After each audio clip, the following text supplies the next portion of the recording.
Hallelujah hallelujah. महान जीवित पिता परमेश्वर, धन्यवाद करते हैं आज के इस दिन के लिए, समय के लिए, इस मौके के लिए जो आपने मेरे जीवन में दिया, ताकि परमेश्वर आपकी सच्चाई को अपने बहुत सारे बहन भाइयों तक लेके जाऊं। इसके लिए मैं धन्यवाद करती हूं प्रभु जी, और चाहती हूं प्रभु जी कि जब ये वचन उन बहन भाइयों तक पहुँचे जो सच में आपको ढूंढ रहे हैं और आपके मकसद को पहचान पाए, तो परमेश्वर उनकी आत्मिक आंखें खोलना, यीशु के नाम से आमीन।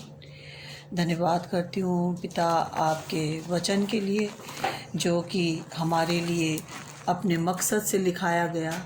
परमेश्वर आपका वचन जो कि दो धारी तलवार है, गाँठ गाँठ गूदे गूदे को अलग करता है। और परमेश्वर जिसने मुझे मेरी माता के गर्भ से चुना, जिस तरह से आपके वचन में लिखा है गलतियों 1 उसके 15 में, परंतु परमेश्वर की जिसने मेरी माता के गर्भ ही से मुझे ठहराया और अपने अनुग्रह से बुला लिया। परमेश्वर आप तो सच में मुझसे बहुत प्यार करते थे। मैं इस प्यार को नहीं समझ पाई बचपन से ही, जबकि मैं आपके नाम को जानती थी, आपकी सच्चाई को जानती थी, और आपकी उस मोहब्बत को और उस मकसद को नहीं समझ पाई जो आप चाहते थे। जिस तरह से आपकी सही शिक्षा को लेते हुए मसीह मंथन के द्वारा प्रभु जी मैं आगे बढ़ी, और परमेश्वर जबकि आपने मेरे को अपने वचन के द्वारा अपने मोहब्बत को और मुझे दिखाया और बताया। जब मैं आपका वचन यूहन्ना 17 मैंने पढ़ा, और उस समय आपने मुझे अपने वचन के द्वारा सिखाया और बताया, लेकिन मैं समझ ना पाई थी। लेकिन जिस तरह से आपने मुझे चुन लिया और इस संसार में से मुझे बचा लिया, मैं उसके लिए धन्यवाद करती हूँ पिता। धन्यवाद करती हूँ प्रभु जी, ख़ास तौर पे आपके वचन यूहन्ना 17 से, जो कि पहली आयत में लिखा है, यीशु ने ये बातें कही और अपनी आंखें आकाश की ओर उठाकर कहा, हे पिता, वह घड़ी आ पहुंची है, अपने पुत्र की महिमा कर कि पुत्र भी तेरी महिमा करे, क्योंकि तूने उसको सब प्राणियों पर अधिकार दिया कि जिन्हें तूने उसको दिया है उन सब को वह अनंत जीवन दे। और अनंत जीवन ये है कि वे तुझ एकमात्र सच्चे परमेश्वर को और यीशु मसीह को जिसे तूने भेजा है जाने। जब मैंने ये वचन पढ़ा तो यीशु मसीह ने अपने लिए प्रार्थना की। वो घड़ी, वो समय जबकि यीशु मसीह के लिए बहुत हार्ड था। यीशु मसीह जानते थे कि अब जबकि मैं इस पृथ्वी से जाने वाला हूँ और ये पृथ्वी से मुझे किस तरह से मारा जाएगा, कूटा जाएगा, लेकिन आपने प्रार्थना की। उसी तरह से आपने रो रो कर प्रभु यीशु ने अपने चेलों के लिए भी प्रार्थना की, जहाँ यूहन्ना 17 उसकी 6 आयत में लिखा है, मैंने तेरा नाम उन मनुष्यों पर प्रकट किया जिन्हें तूने जगत में से मुझे दिया। वे तेरे थे और तूने मुझे दिया, और उन्होंने तेरे वचन को मान लिया है।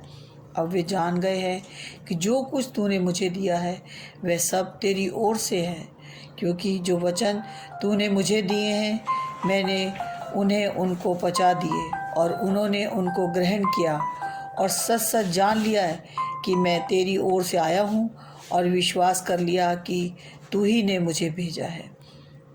सच में परमेश्वर आप अपने हर एक मनुष्य से, जितने 7.8 मिलियन इस पृथ्वी पर हैं, आप उनसे प्यार करते हैं। आपने उन शागिर्दों से भी प्यार किया जो यीशु के द्वारा आपके सत्य वचन को जान पाए।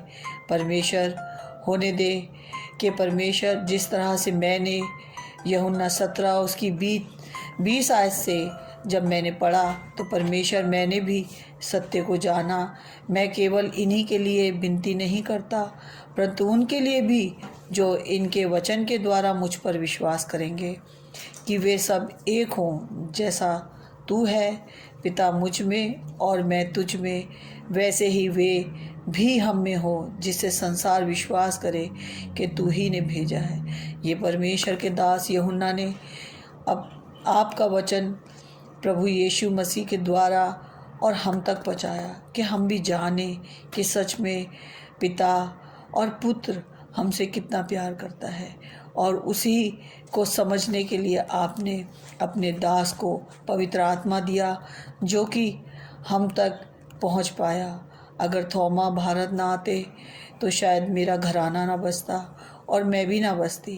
ये तो धन्यवाद है पिता कि आपने अपने दास को हम तक पहुंचाया, और हम भी इस वचन के द्वारा प्रभु यीशु आपके पास आ सके, आपके मकसद को जान सके।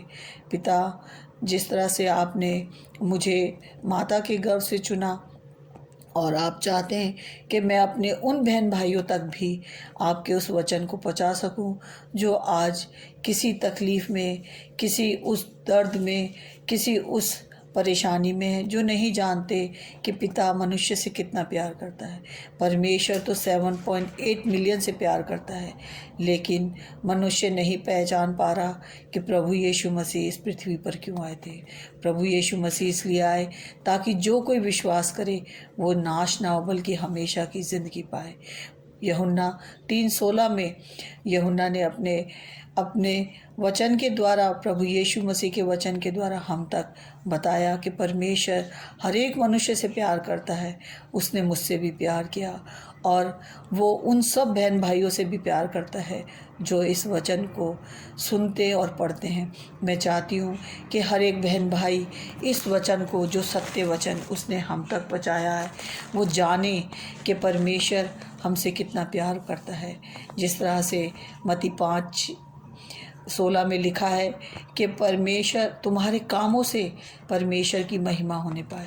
परमेश्वर, आज मैंने जो ये कदम उठाया है, परमेश्वर इसमें आप मेरी अगुवाई करना, ताकि आगे भी आपके इन वचनों को अपने उन बहन भाइयों तक लेके पहुंच पाऊं, जो कि आज शायद किसी उम्मीद से आकाश की ओर आंखें उठा के कह रहे हों कि परमेश्वर मुझ पर दया कर।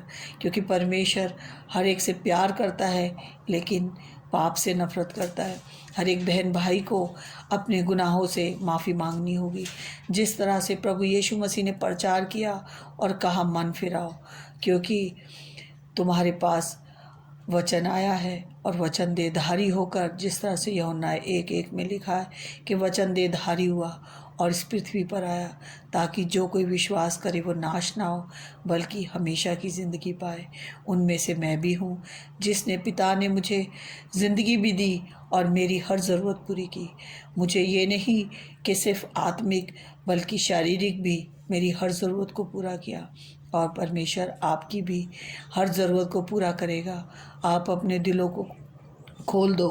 प्रकाशित वाक्य 3:20 में लिखा है, देख मैं द्वार पर खड़ा खटखटाता हूँ, जो कोई मेरा शब्द सुनकर अपना दिल का दरवाज़ा खोलेगा, मैं उसके साथ वास करूँगा। हम परमेश्वर का मंदिर है, और वो चाहता है कि हम में परमेश्वर का प्रेम हो। और परमेश्वर ने कहा है कि घबरा मत जाना, डर मत जाना, क्योंकि संसार में तुम्हें कलेश होंगे, लेकिन ढांढस बांधो, मैंने संसार को जीत लिया है। प्रभु यीशु ने मौत पे फतह हासिल की है। जिस तरह से रोमियो 3:23 में लिखा है कि सब ने पाप किया और पाप की मजदूरी मौत है, लेकिन प्रभु यीशु मसीह में हमेशा की ज़िंदगी है। प्रभु यीशु मसीह हमें जीवन देने के लिए आए, ताकि जो कोई विश्वास करे वो नाश ना हो बल्कि वो जीवन पाए जो प्रभु यीशु को मिला, और वही जीवन हमें भी मिलेगा। सारी महिमा और सारा आदर मैं प्रभु यीशु को देती हूँ, यीशु मसीह नासरी के नाम से, आमीन।